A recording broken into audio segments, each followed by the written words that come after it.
اس سے پہلے درس میں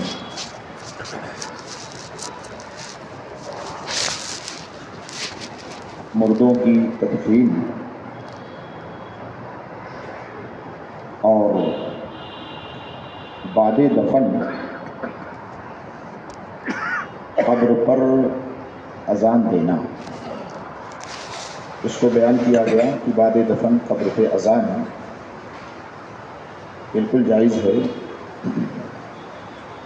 کار ثواب ہے اور ہمارے مرحومین و مرحومات کے لیے نفع بخش ہے۔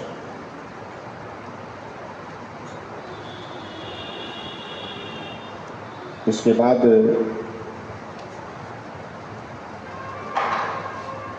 ایصال ثواب پہنچانا، اپنے کسی بھی عمل خیر کا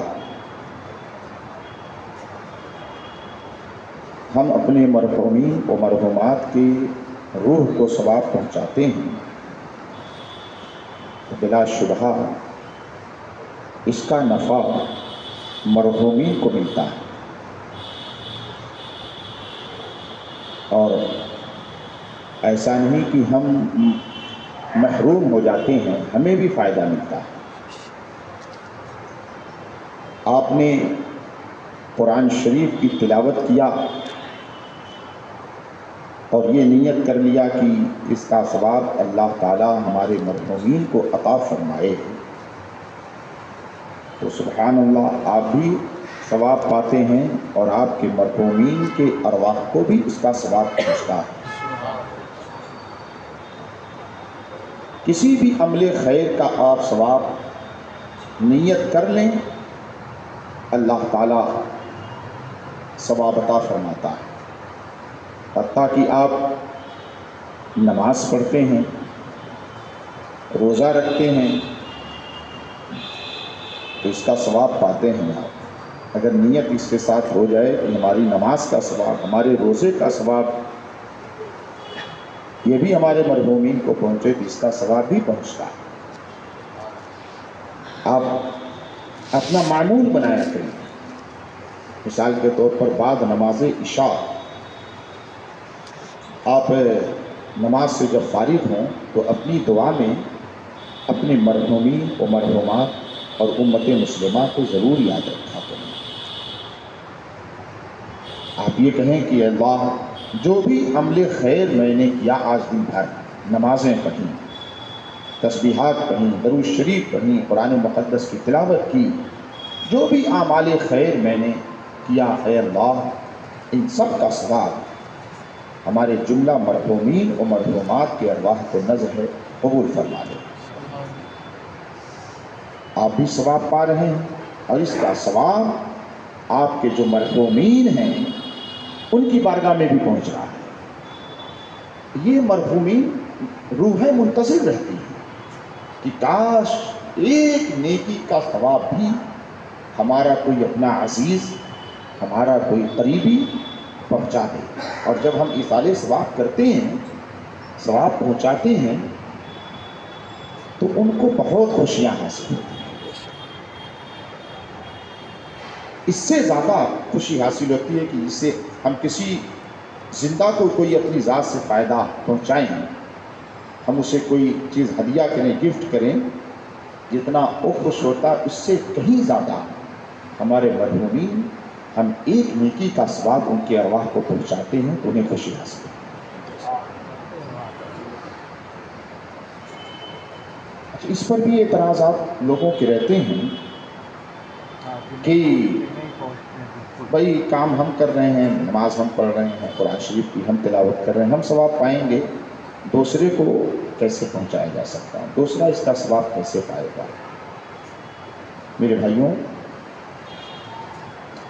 بے شک احادیث طیبہ سے کثرت کے ساتھ احادیث اس بارے میں وارد ہوئی ہیں کہ رسول اکرم سرور کائنات صلی اللہ تعالیٰ علیہ وسلم نے ارشاد فرمایا ہے، ایک صحابی بارگاہ رسالت میں حاضر ہوئے کہ یا رسول اللہ صلی اللہ تعالیٰ علیہ وسلم، ہمارے والدین باحیات تھے، میں ان کے ساتھ حسن خلق سے پیش آتا، اچھا اخلاق کرتا، احسان کرتا، ان کی دیکھ ریکھ کرتا تھا، یا رسول اللہ دنیا سے رخصت فرما چکے، ان کا انتقال ہو گیا ہے، تو کیا اب بھی میں ان کی خدمت کسی طریقے سے کر سکتا ہوں؟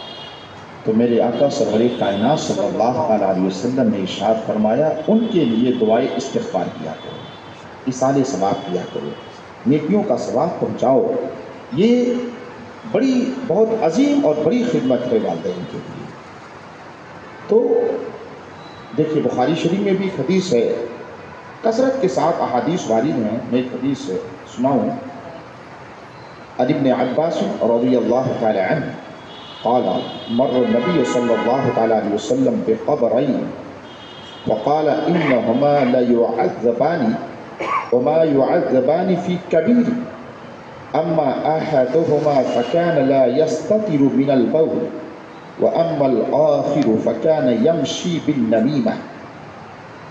حضرت عبداللہ ابن عباس رضی اللہ تعالی عنہما سے روایت ہے کہ نبی اکرم سرور کائنات صلی اللہ تعالی علیہ وسلم دو قبروں کے پاس سے گزرے، تازی تازی دو قبریں بنی ہوئی تھی۔ میرے آقا نے ارشاد فرمایا انہما لیعذبان، ٹھہر گئے وہاں اور ٹھہر کر ارشاد فرمایا کہ ان دونوں قبر والوں کے اوپر عذاب ہو رہا ہے۔ سبحان اللہ، یہ میرے آقا کی چشم نبوت ہے کہ زمین کے نیچے کیا ہو رہا ہے اسے بھی ملاحظہ فرماتے ہیں۔ دفن ہو گیا مردہ، ایام گزر گئے، اور میرے آقا سرور کائنات صلی اللہ علیہ وسلم، بخاری شریف کی حدیث ہے، میرے آقا نے مشاہدہ فرما لیا زمین کے نیچے، فرمایا کہ ان دونوں کے اوپر عذاب ہو رہا ہے۔ اللہ اکبر۔ اب آپ بتائیے کوئی کہے کہ نبی کو اپنے پیٹھ پیچھے کی خبر نہیں ہے تو پھر اس کا ایمان کیسا ہے؟ معاذ اللہ رب العالمین۔ میرے آقا نے دیکھ لیا اور کہا ان دونوں قبر والوں کے اوپر عذاب ہو رہا ہے۔ اچھا عذاب تو دیکھ ہی لیا، یہ بھی دیکھ لیا کہ عذاب کیوں ہو رہا ہے۔ سبحان اللہ۔ یہ بھی فرمایا وما يعذبان في كبير، عذاب کسی بڑے گناہ کی وجہ سے نہیں ہو رہا۔ فرمایا اما احدهما فكان لا يستتر من البول، ایک قبر والا یہ پیشاب کے چھینٹوں سے نہیں بچتا تھا، اس وجہ سے عذاب ہو رہا۔ واما الاخر فكان يمشي بالنميمة، دوسرے قبر والا یہ چغلی کرتا تھا، ان کی بات ان کے پاس لگانا بٹھانا یہ کرتا، اس وجہ سے عذاب ہو رہا ہے۔ اللہ اکبر۔ اور کوئی غیب کیا تم سے نہاں ہو بھلا، جب نہ خدا ہی چھپا تم پہ کرو۔ بھئی کہا جاتا ہے کہ آپ دیکھیں میرے آقا نے دیکھ لیا کہ عذاب ہو رہا ہے، اچھا یہ بھی دیکھ لیا کہ عذاب کیوں ہو رہا ہے۔ سبحان اللہ۔ پتہ نہیں کب وہ زندہ تھے اور پیشاب کے چھینٹوں سے نہیں بچتے تھے، چغلی کرتا تھا ایک، پھر میرے آقا نے یہ بھی دیکھ لیا کہ عذاب کیسے کم ہوگا ان کے اوپر۔ تو ایک عمل رسول اکرم سرور کائنات صلی اللہ علیہ وسلم نے کیا، ثم اخذ جریدۃ رطبۃ فشقها نصفین فغرز فی کل قبر واحدہ۔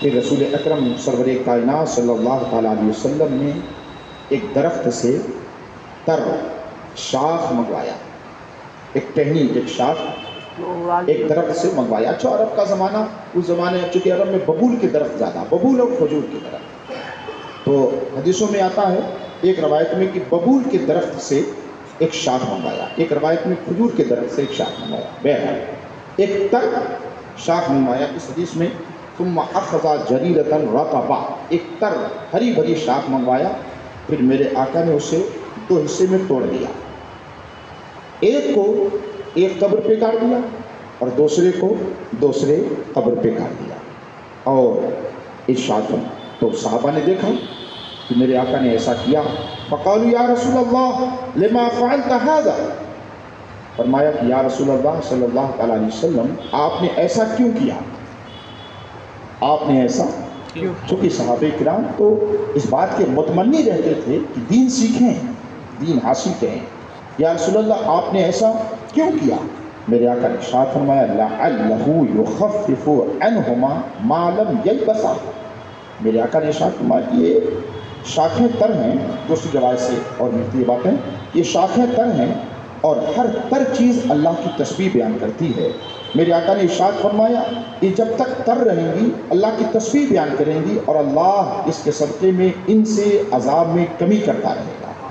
بے شک سبحان اللہ سبحان اللہ۔ ایک ایسا عمل، ایک تر شاخ جو اللہ کی تسبیح بیان کر رہی ہے، اس کو ہم نے قبر پہ رکھ دیا، مردہ اس سے فائدہ اٹھا رہا ہے۔ اشرف المخلوقات انسان اگر قرآن مقدس کی تلاوت کر کے اس کے روح کو پہنچائے تو کیوں نہیں فائدہ پہنچے گا؟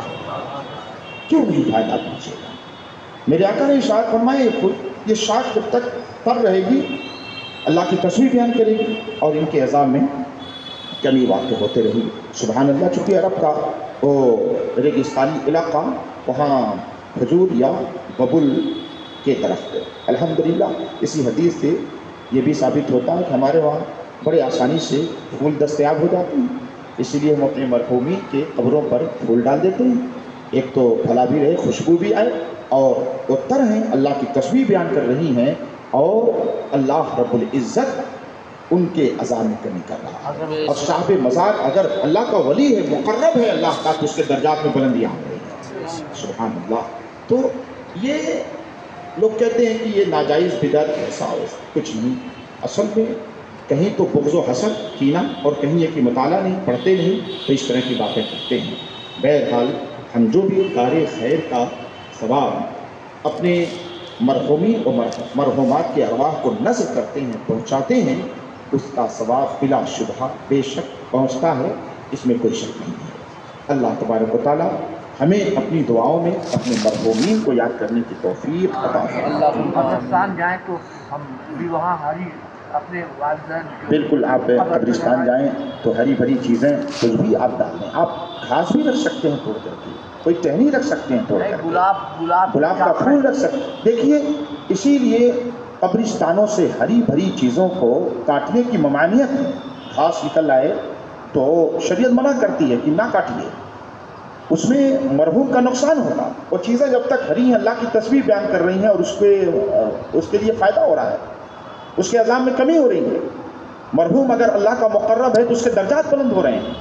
اسی لیے شریعت یہ بیان کرتی ہے کہ قبروں سے ہری بھری چیزوں کو کاٹا نہ جائے، اس کو سکھایا نہ جائے، اس سے مرحوم کو فائدہ پہنچتا ہے۔ سبحان اللہ۔ اللہ تعالی ہم سب کو